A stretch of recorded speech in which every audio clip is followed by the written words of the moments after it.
કેપિટલના અહેવાલ બાદ ગાંધીનગર અને દહેગામ વચ્ચેની રાયપુર કેનાલમાં મૃતદેહો બહાર કાઢવા માટે જીએમસીનો ફાયર અલાઉન્સ ચાર્જ રદ કરવાનો આદેશ અપાયો છે।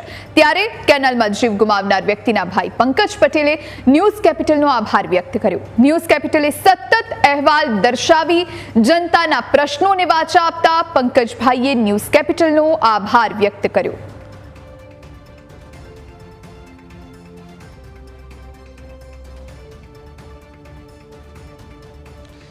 ન્યૂઝ કેપિટલ પરિવારને ખૂબ જ આભાર માનું છું કે આજે એમણે ગુજરાત સરકાર સામે જે આ બધું જે ભ્રષ્ટાચાર થયો, મારી સાથે જે અન્યાય થયો એ સામે લાવીને આ કાયદાનો જે રદ કર્યો છે અને એનાથી આવનારી પ્રજા અને આવનારા ગરીબ પરિવાર કે કંઈ પણ એવા જે પણ મુશ્કેલીમાં મૂકેલા પરિવારોને જે તકલીફ પડશે એ હવે નહીં પડે, એના માટે હું ન્યૂઝ કેપિટલ પરિવારને ખૂબ જ આભાર માનું છું અને એ આવનાર સમયમાં પણ આવા સારા એવા કામો કરે જેથી કરીને ગુજરાતની જનતાને કોઈ પણ તકલીફ ના પડે। એ માટે હું ન્યૂઝ કેપિટલ પરિવારને મારા તરફથી ખૂબ જ આભાર માની રહ્યો છું।